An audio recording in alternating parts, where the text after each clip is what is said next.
مختصر حمد و صلات کے بعد گرامی قدر معزز و محتشم سامعین حضرات، رب ذوالجلال کے فضل اور توفیق سے ماہ رمضان کے پہلے جمعہ المبارک کی بابرکت ساعتوں میں مسجد میں حاضری کا شرف حاصل ہو رہا ہے۔ دعا فرمائیے اللہ تبارک و تعالی جل جلالہ اپنے پیارے حبیب احمد مصطفیٰ جناب محمد مصطفیٰ صلی اللہ علیہ وآلہ واصحابہ وبارک وسلم کے عظیم مرتبہ کے طفیل ہماری حاضری کو اپنی بارگاہ میں قبول فرمائے، ہماری تمام خطاؤں سے درگزر فرمائے اور ہم سب کو قرآن و سنت کے مطابق زندگی بسر کرنے کی توفیق عطا فرمائے۔ عزیز دوستو، ایمان اللہ تعالیٰ کی بہت بڑی نعمت ہے۔ اگر یہ نعمت میسر ہے تو دنیا اور آخرت کی تمام بھلائیاں میسر آ سکتی ہیں۔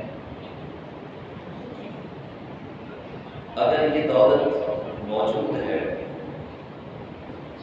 تو اس کی موجودگی ہی حقیقی عزت کی ضامن ہے،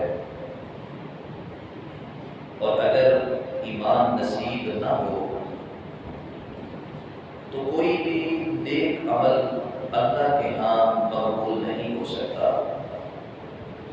اگر ایمان ہے تو رب ذوالجلال کے ہاں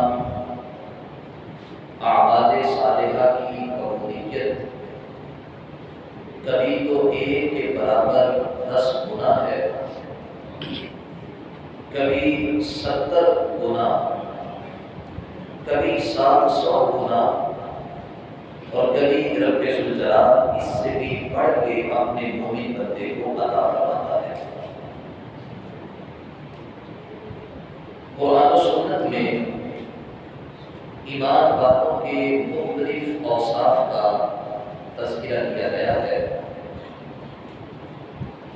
اوصاف مومنانہ جس قدر ہوں گے، ان میں جس قدر اضافہ ہوگا اسی قدر عزت میں اضافہ ہوگا، اسی قدر ایمان مضبوط ہوگا، اور اسی قدر رب ذوالجلال اپنی رحمتوں کا نزول فرمائے گا۔ مومنانہ اوصاف جتنے کم ہوتے جائیں گے، عمل میں اتنی کمزوری پیدا ہوگی، اتنا عزت میں کمی آئے گی، اور اسی انداز میں اللہ رب العالمین کی رحمتوں کے اندر کمی واقع ہو جائے گی۔ اللہ کی رحمت کی بقا، رب ذوالجلال کے ہاں عزت کی بقا، وہ ایمان اور اوصاف مومنانہ اوصاف کے ساتھ مشروط ہے کہ ایک بندے میں جس قدر مومن کے اوصاف بڑھتے چلے جائیں گے، اسی قدر اس کی عزت میں، اس کے رزق میں، اور اس پر رحمتیں جو نازل ہوتی ہیں ان میں اضافہ ہوتا چلا جائے گا۔ اب میرے بھائیوں، ایمان کی مضبوطی کے لیے جن اوصاف مومنانہ کا ہونا ضروری ہے، ان اوصاف کو حاصل کرنے کے لیے ماہ رمضان ایک بہار کا موسم ہے۔ اس مہینے میں رب ذوالجلال کے ہاں نیکی کی قدر میں اضافہ کر دیا جاتا ہے، شیطان کے اثرات کمزور پڑ جاتے ہیں، رحمت الہیہ انسان کے سر تک پہنچ جاتی ہے۔ اب اپنے کردار کو ایمان والا بناتے ہوئے اس رحمت کو حاصل کرنا یہ انسان کی اپنی ذمہ داری ہے۔ ماہ رمضان کی عظمتوں کو دیکھتے ہوئے یہی کہا جا سکتا ہے کہ وہ عظیم مہینہ کہ جس کی ہر گھڑی رحمت والی، ہر لمحہ برکت والا، ہر آن رب ذوالجلال کی طرف سے عام معافی کا اعلان، انتہائی نالائق انسان ہوگا کہ جو اس مہینے میں بھی اپنے آپ کو اللہ کی رحمت کا حقدار نہ بنا سکے۔ اب دوستان مکرم، ماہ رمضان یہ ایمان کے مضبوط کرنے کا مہینہ ہے، لیکن ایمان مضبوط کیسے ہوگا؟ ایمان مضبوط ہوگا ان اوصاف کی وجہ سے جن اوصاف کو رب ذوالجلال نے قرآن میں اور مصطفیٰ جان احمد نے اپنے فرمان کے اندر بیان کیا ہے۔ ماہ رمضان میں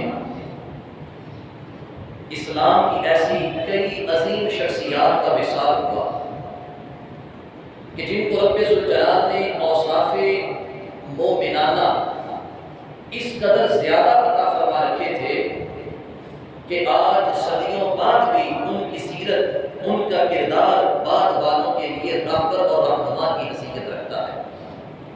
ان میں سب سے پہلے حضرت سیدہ فاطمہ الزہرا ہے، جن کا وصال 3 رمضان کو ہوا۔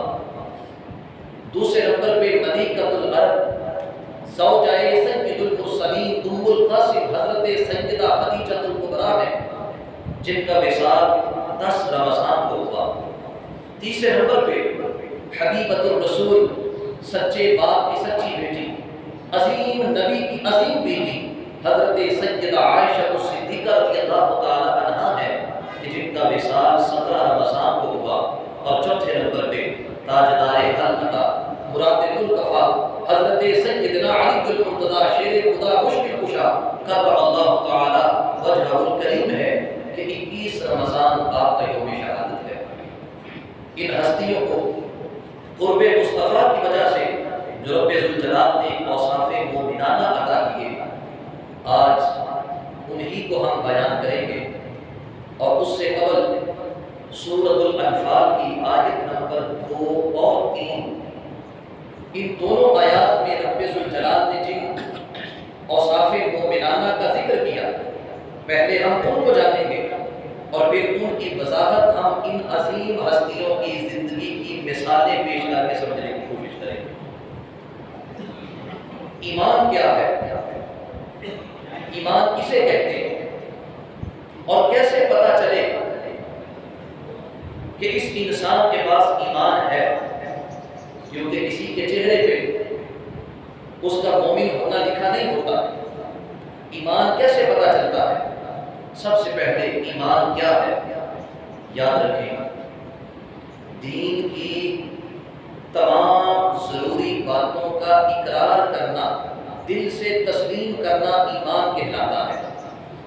اللہ اور اس کے رسول صلی اللہ علیہ وسلم کے بیان کردہ احکام، عقائد اور نظریات اور اہل حق نے ان کی جو تشریحات کی ہیں انہیں سچے دل سے تسلیم کرنا، یہ ایمان کہلاتا ہے۔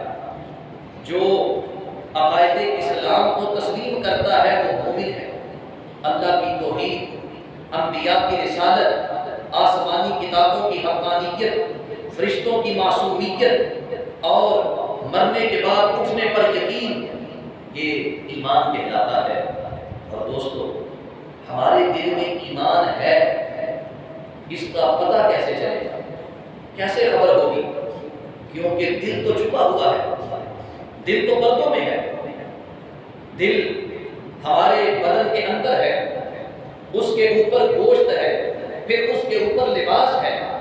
دل تو ظاہر ہے ہی نہیں کہ جس کو پڑھ کے بتایا جا سکے کہ یہ بندہ اللہ کو ایک مانتا ہے، یہ انسان مصطفیٰ جان رحمت کو نبی آخر الزمان مانتا ہے، یہ انسان حضرت جبریل، حضرت میکائیل، اسرافیل و اسرائیل کی عزت کرتا ہے، یہ مرنے کے بعد اٹھنے پر یقین رکھتا ہے۔ یہ کیسے خبر ہوگی؟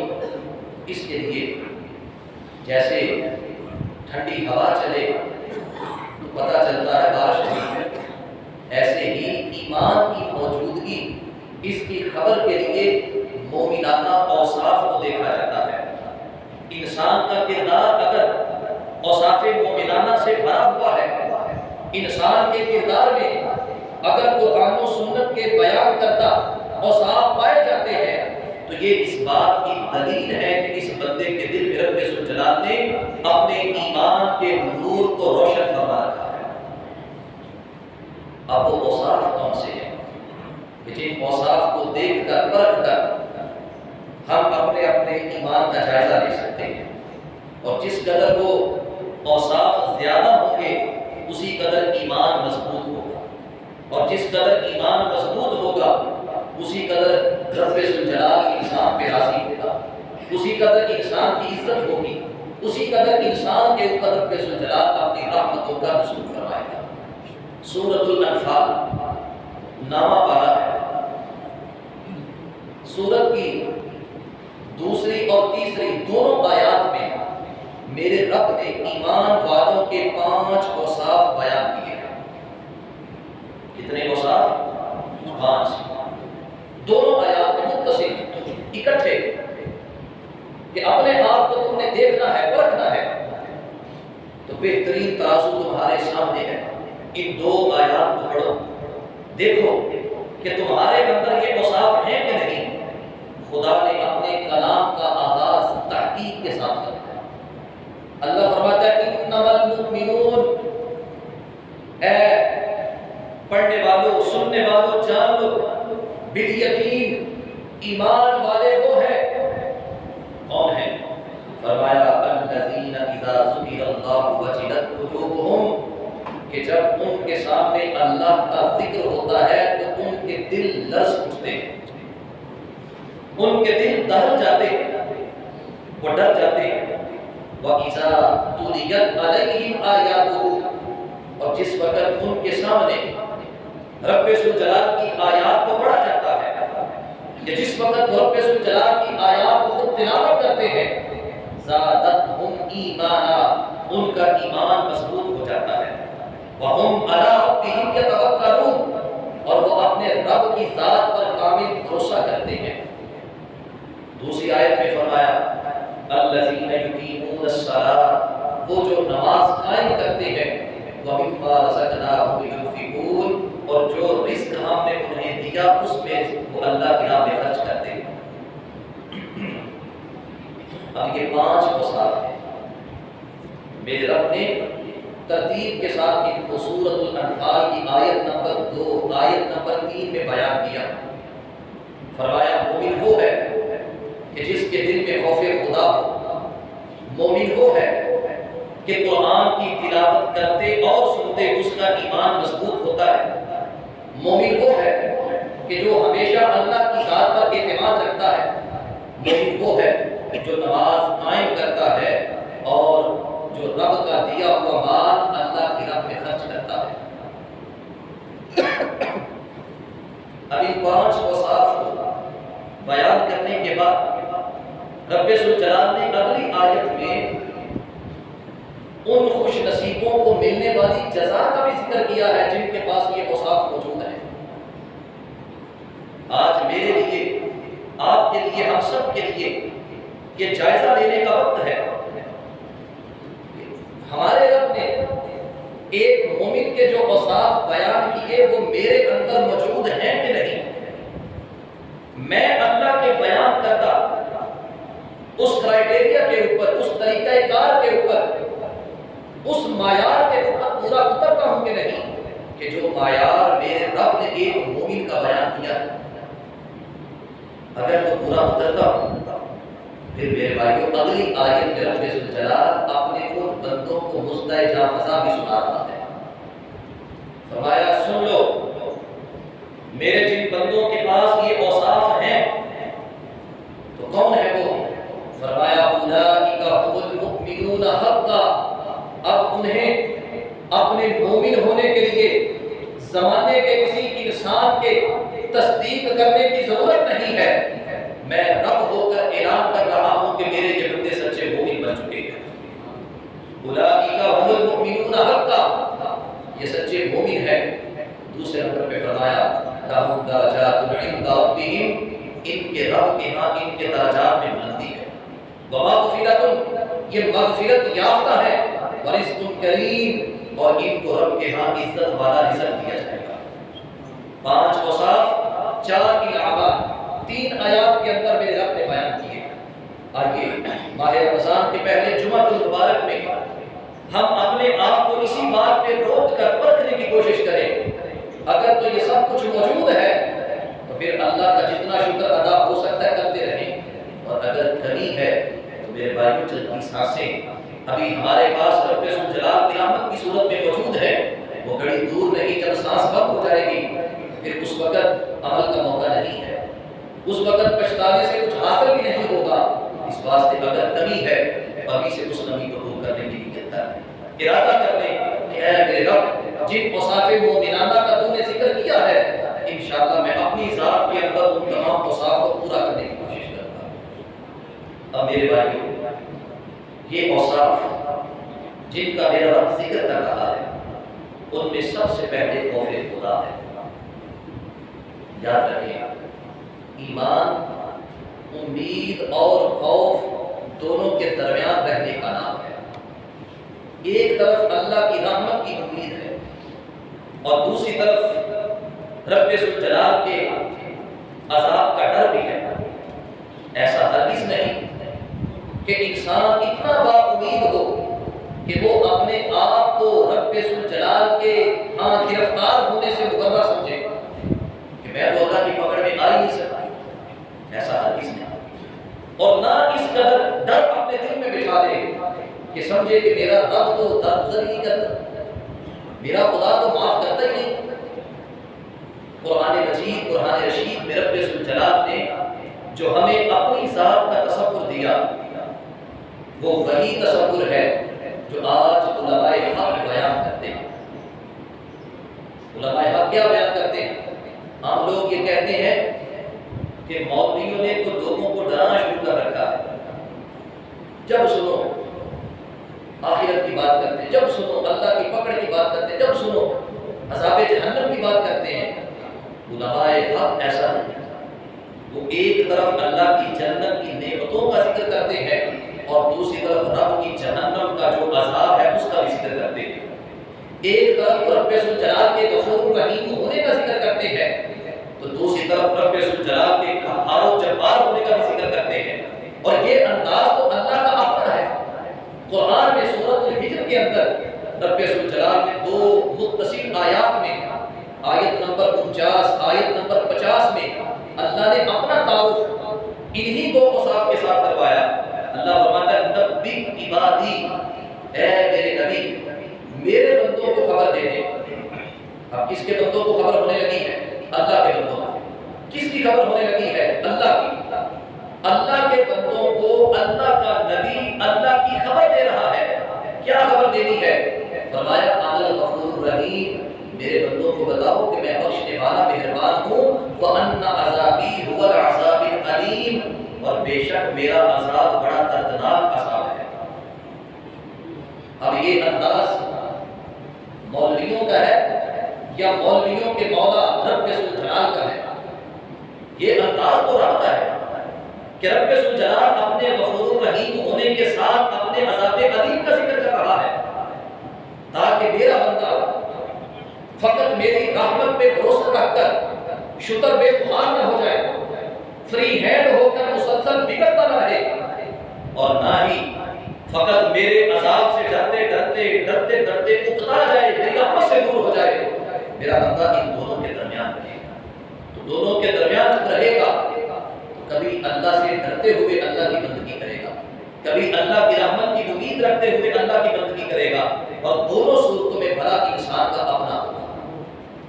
اب عزیزان گرامی قدر، خالق کائنات جل جلالہ جو مومنانہ اوصاف کا ذکر کر رہا ہے، ان اوصاف کا ہم نے اپنی ذات میں جائزہ لینا ہے۔ سب سے پہلے خوف خدا، دوسرے نمبر پہ قرآن کی تلاوت۔ ماہ رمضان اور قرآن دونوں کا بڑا گہرا تعلق ہے۔ اکثر یہ حدیث بیان ہوئی کہ آقا ارشاد فرماتے ہیں الصیام والقرآن یشفعان للعبد یوم القیامہ، روزے یعنی رمضان اور قرآن قیامت کے دن اللہ کی بارگاہ میں بندہ مومن کی شفاعت کریں گے۔ روزہ کہے گا مولا میں نے تیرے بندوں کو کھانے پینے سے، جائز خواہشات کو پورا کرنے سے روکے رکھا۔ قرآن کہے گا کہ مولا میں نے تیرے بندے کو آرام کرنے سے روکے رکھا، یہ قیام کر کے میری تلاوت کرتا رہا، میری شفاعت قبول کر لے۔ تو آقا فرماتے ہیں رب ذوالجلال رمضان کی بات بھی قبول فرمائے گا، قرآن کی بات کو بھی قبول فرمائے گا۔ اب ہم نے ذرا جائزہ لینا ہے اپنے آپ کا کہ ماہ رمضان میں ہم نے قرآن کے ساتھ اپنا کتنا تعلق پیدا کیا ہے۔ ہم نے قرآن کو پڑھا، صحیح تلفظ کے ساتھ پڑھا، قرآن کے ترجمے کو جانا، کسی صحیح العقیدہ سنی عالم دین کی تفسیر کو پڑھا، اور ہم نے جو پڑھا جو سیکھا اس کے اوپر ہم نے عمل کرنے کی کوشش بھی کی کہ نہیں۔ نماز تراویح میں ہر مسجد کے اندر تلاوت قرآن کا اہتمام ہے۔ ہم نے اپنے آپ کو کتنا حاضر رکھا، اپنی مصروفیات کو ترک کر کے۔ ہمارے آقا کا انداز تو میں نے گزشتہ جمعہ عرض کیا تھا کہ جب رمضان آتا آقا کونین صلی اللہ علیہ وسلم کی نفل نماز کے اندر اضافہ ہو جاتا۔ حضرت حفص بن غیاث جلیل القدر تابعی ہے، محدث ہے، آپ کا انداز یہ تھا کہ سال کے 11 مہینے تجارت کرتے، رمضان میں تجارت کو روک دیتے، کہتے بھائی اب میں نے قرآن پڑھنا، میرا قرآن سے تعلق ہے کیونکہ قرآن میری بخشش کا سامان ہے۔ تو ہم اپنے آپ کا جائزہ لیں کہ ہم نے قرآن کے ساتھ کتنی وفا کی، ہم کتنا قرآن پڑھ رہے ہیں، کتنا تعلق ہے ہمارا قرآن کے ساتھ۔ اور دوستو تیسرے نمبر پہ اللہ کی ذات پہ بھروسہ رکھنا۔ مومن کی یہ صفت کاملہ ہے کہ وہ ہر حال میں اللہ پر بھروسہ کرتا ہے، اور اللہ پر بھروسے کا یہ مطلب ہرگز نہیں کہ جو اسباب ہیں ہم ان کو چھوڑ دیں۔ مثلا اگر بھوک لگی ہے تو کیسے مٹے گی؟ کھانا کھانے سے۔ بھوک کھانا کھانے سے نہیں مٹے گی، اس کھانے میں جو اللہ برکت ڈالے گا اس برکت سے بھوک مٹے گی۔ کھانا ایک سبب ہے، مسبب تو رب ذوالجلال کی ذات ہے۔ بیمار ہو جائیں، دوائی لیں، دوائی لینے سے بندہ صحت مند نہیں ہوتا، اس دوائی کے اندر رب ذوالجلال جو اثر پیدا کرتا ہے اس اثر کی وجہ سے انسان صحت مند ہوتا ہے، اس کی بیماری دور ہوتی ہے۔ تو اللہ کے ہاں بھی بھروسہ اور اعتماد یہ ہے، جیسے نبی علیہ السلام نے فرمایا، عرض کی کہ محبوب اللہ پہ بھروسہ یہ ہے کہ اپنی سواری کو بالکل کھلا چھوڑ دو، فرمایا نہیں، پہلے اس کے گھٹنے کو باندھو اور پھر اللہ کی ذات میں توکل کرو۔ پہلے اپنے اسباب پورے کرو اور اسباب پورا کرنے کے بعد مسبب الاسباب کی ذات پر اعتماد کرو۔ اور مومن کا انداز بھی ایسا ہے کہ وہ ہمیشہ مسبب الاسباب کی ذات پر بھروسہ رکھنے والا ہوتا ہے۔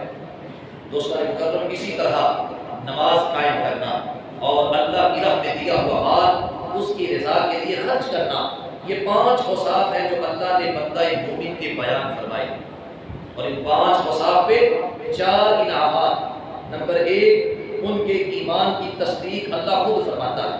نمبر 2 رب ذوالجلال ایسے لوگوں کے درجات بلند کرتا ہے۔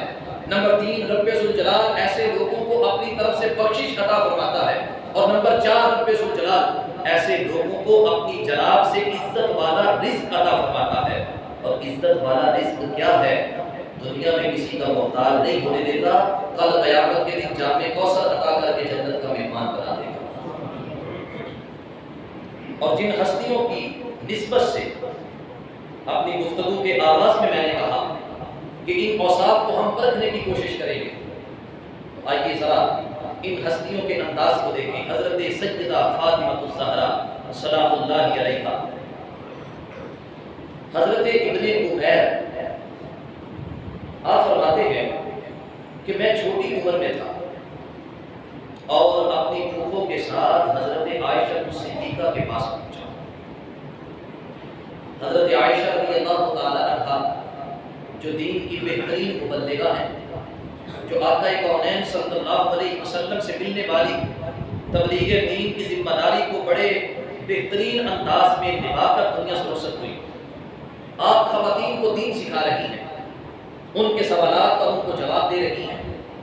ابن عمیر کہتے ہیں کہ میں بھی وہاں موجود تھا، کسی نے سوال کیا، اے ام المؤمنین یہ بتائیے ای الناس احب الی رسول اللہ، آقا کونین صلی اللہ علیہ وسلم کی نظر میں لوگوں میں سب سے محبوب ترین کون تھا؟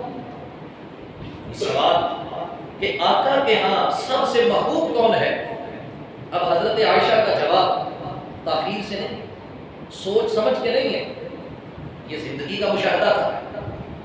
جیسے کسی کو اپنے والد کا نام ہر لمحہ یاد ہوتا ہے، کبھی نہیں بھولتا، ایسے ہی حضرت عائشہ سے جب پوچھا گیا کہ آقا کی نظر میں محبوب کون ہے تو برجستہ فرمایا فاطمہ۔ آقا کی نظر میں لوگوں میں سب سے محبوب حضرت سیدہ فاطمہ الزہرا ہے۔ دوسرا سوال وَمِنَ الرِّجَالِ، مردوں میں کون ہے؟ فرمایا زوجہا، برجستہ فرمایا حضرت فاطمہ کے شوہر حضرت مولا مرتضیٰ رضی اللہ تعالیٰ عنہ مردوں میں واقع کونین کے سب سے زیادہ قریب ہے۔ اب یہ بیان کرنے کے بعد جو سامعین کا سوال تھا، سائلین کا، وہ تو پورا ہو چکا، لیکن حضرت سیدہ عائشہ الصدیقہ نے ایک جملہ مزید ارشاد فرمایا۔ آپ فرماتی ہیں اما ما علمت، فرماتی ہیں جہاں تک میں جانتی ہوں حضرت فاطمہ کو، حضرت مولا مرتضیٰ کو، جہاں تک میں جانتی ہوں صوامن قوامن، وہ دونوں ایسے تھے کہ جو دن بھر اللہ کی رضا کے لیے روزہ رکھتے، جو دن بھر بھوک اور پیاس کو برداشت کرتے، جو دن بھر اللہ کی رضا کے لیے اپنی خواہشات کو دبا دیتے، قوامن، رات بھر مصلی پہ کھڑے ہو کر اللہ کا قرآن پڑھتے، کبھی رکوع کرتے، کبھی سجدہ کرتے، ساری رات ان کی اللہ کی بارگاہ میں گریا اور ساری کے اندر بسر ہو جاتی تھی۔ یہ اوصاف مومنانہ تھے کہ جن کی وجہ سے رب ذوالجلال نے ان کو اپنا محبوب بنا رکھا تھا۔ حضرت عائشہ رضی اللہ تعالی عنہا کا یہ انداز، جہاں ایک طرف حضرت سیدہ فاطمہ کی شان بیان کر رہا ہے، حضرت مولا مرتضیٰ کا مقام بیان کر رہا ہے، وہاں ساتھ یہ بھی بیان ہو رہا ہے کہ حضرت عائشہ کی نظر میں دونوں کا مقام کتنا بلند ہے، آپ ان سے کتنی عقیدت رکھتی ہیں، کتنی محبت کرتی ہیں، اور ان کا آپس میں باہمی کتنا گہرا تعلق ہے، اور ساتھ یہ بھی کہ وہ اتنے مقرب ہو کر بھی کبھی اللہ کی یاد سے غافل نہیں ہوئے، اپنے نسب کے اعتبار سے اتنے عظیم ہو کر، اپنی ذات کے اعتبار سے اتنے نفیس ہو کر، پاکیزہ ہو کر بھی انہوں نے کبھی مصلی سے دوری اختیار نہیں کی۔ آج ہم سر تپا گناہوں میں ڈوبے ہوئے ہو کر اپنے رب سے دور کیوں ہیں؟ امام مالک رحمۃ اللہ علیہ نے فرمایا تھا اپنے نفس کی طہارت کے اعتبار سے اور اپنے نسب کی شرافت کے اعتبار سے دنیا کی کوئی عورت حضرت سیدہ فاطمہ الزہرا کے برابر نہیں ہو سکتی، لیکن اتنی عظمت کے باوجود ساری رات نوافل کے لیے مصلی پہ کھڑی ہے۔ آج ہمارے کچھ بھائیوں کو سنت پڑھنے پر بھی اعتراض ہے، یہ کہاں لکھا ہوا ہے؟ حدیثیں بیان کی جاتی ہیں کہ صرف صلاۃ مفروضہ ہے، صرف صلاۃ مفروضہ تک رکھو اپنے آپ کو، فرض پڑھو بس ٹھیک ہے۔ یہ سنت کہاں سے آ گئی؟ نوافل کہاں سے آ گئے؟ نوافل اس کے لیے جو اللہ کے ہاں درجہ پانا چاہتا ہے، نوافل اس کے لیے جو اللہ کے ہاں عزت پانا چاہتا ہے، اور سنت اس کے لیے جو محمد مصطفیٰ کا قرب پانا چاہتا ہے۔ اب حضرت سیدہ فاطمہ الزہرا کا ایک انداز میں نے آپ کے سامنے رکھا کہ حضرت عائشہ فرماتی ہے جہاں تک میں جانتی ہوں صوامن قوامن، وہ دونوں میاں بیوی رات بھر اللہ کی عبادت میں مصروف رہتے، دن بھر روزے کی حالت میں رہتے اور دعائیں اللہ کی بارگاہ میں کرتے کہ مولا ہمارے عمل کو قبول کر۔ دوستو ہم کس بھلیکے میں ہیں، کس بھول میں ہیں؟ ہمارے ہاں پیشہ ور نعت خوانوں نے اور جاہل قسم کے نقیبوں نے اور بیزار قسم کے خطیبوں نے لوگوں کے ذہن میں یہ بٹھا رکھا ہے کہ تم تو پکے جنتی ہو، کوئی ضرورت ہی نہیں ہے مسجد جانے کی، کوئی ضرورت نہیں علم دین حاصل کرنے کی، کوئی ضرورت نہیں آقا کی سنت اپنے چہرے پہ سجانے کی، اپنے بدن پہ اپنانے کی، تم تو بخشے بخشائے ہو، جیسے تم فوت ہو کسی طرح تمہیں جنت میں جانا ہے۔ یہ جو دھوکہ ہے، یہ دھوکہ وہ تو کھا سکتا ہے جو اسلام کے مزاج سے غافل ہے، جو اسلام کے مزاج سے واقف ہے وہ کبھی دھوکہ نہیں کھا سکتا۔ میرے بھائیوں، حضرت سیدہ فاطمہ الزہرا حضرت سیدہ خدیجہ الکبریٰ ہو، حضرت سیدہ عائشہ صدیقہ ہو، حضرت مولا مرتضیٰ ہو، یہ چاروں ہستیاں جن کا ماہ رمضان کے اندر وصال ہوا ہے، ہمیں اپنے شب و روز میں ایک طرف قرآن پڑھتے نظر آتے ہیں، ایک طرف نفل نماز پڑھتے نظر آتے ہیں، حالت روزہ میں نظر آتے ہیں، صدقات و خیرات کرتے نظر آتے ہیں، نیکی کی دعوت دیتے نظر آتے ہیں، برائی سے منع کرتے نظر آتے ہیں، اپنی ذات کو رب ذوالجلال کی رحمت کا حقدار بناتے نظر آتے ہیں اور اپنے آپ کو جہنم سے بچاتے نظر آتے ہیں، تو ہم کیوں دور ہیں؟ ہم کیوں اپنے آپ کو کسی بھول میں رکھے ہوئے ہیں کہ ہم نے زبان سے لا الہ الا اللہ کا اقرار کر دیا ہے، ہم نے اپنی الفتوں کو تو قربان نہیں کیا، ہم نے اپنی خواہشات کو تو دبایا نہیں ہے، ہم نے اپنی بے عملی کو تو دور نہیں کیا، تو جب تک ہم اپنے بے عمل پر کو دور نہیں کرتے اور با عمل مومن نہیں بنتے تب تک ہمارے لیے جنت کی کوئی بشارت نہیں ہے۔ جب تک ہم نماز پنجگانہ کے پابند نہیں بنتے تب تک ہمارے لیے نماز جنت کی کوئی خوشخبری نہیں ہے۔ آئیے اپنی گفتگو سمیٹ رہا ہوں، رب ذوالجلال نے سورۃ الانفال میں اہل ایمان کے 5 اوصاف بیان کیے، فرمایا پہلا وصف یہ مجھ سے ڈرتے، دوسرا وصف قرآن سن کے ان کے ایمان مضبوط ہوتے ہیں، تیسرا وصف یہ میری ذات پہ بھروسہ کرتے ہیں، چوتھا وصف یہ نماز قائم کرتے ہیں، پانچواں وصف یہ میرا دیا مال میری راہ میں خرچ کرتے ہیں، میرا دیا مال میری راہ میں خرچ کرتے ہیں۔ اگر یہ ہمارے پاس موجود ہے اللہ کا کروڑ بار شکر ادا کریں، اور اگر کہیں کمی ہے تو اس کمی کو ہم پورا کرنے کی کوشش کریں۔ دوستو بس اپنی گفتگو ختم کر رہا ہوں، آخر میں اس التماس کے ساتھ کہ انفاق فی سبیل اللہ کی جب بات آئے تو اصول یہ ہے کہ سب سے پہلے قریب لوگوں کو دیکھا جاتا ہے۔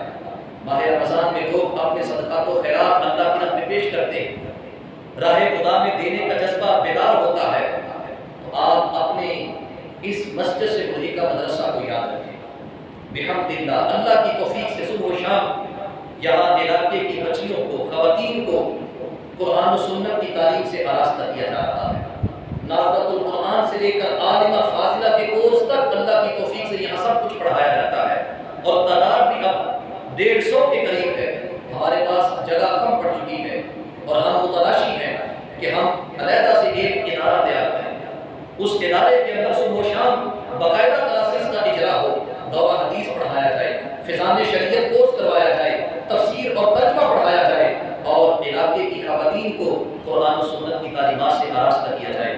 میری آپ سے التماس ہے کہ جب آپ اپنے صدقات و خیرات نکال رہے ہوں تو سب سے پہلے اپنے ادارے کو یاد رکھیے گا۔ اللہ احکم الحاکمین ہمیں مومن کامل بننے کی توفیق عطا فرمائے۔ وآخر دعوانا الحمد للہ رب العالمین۔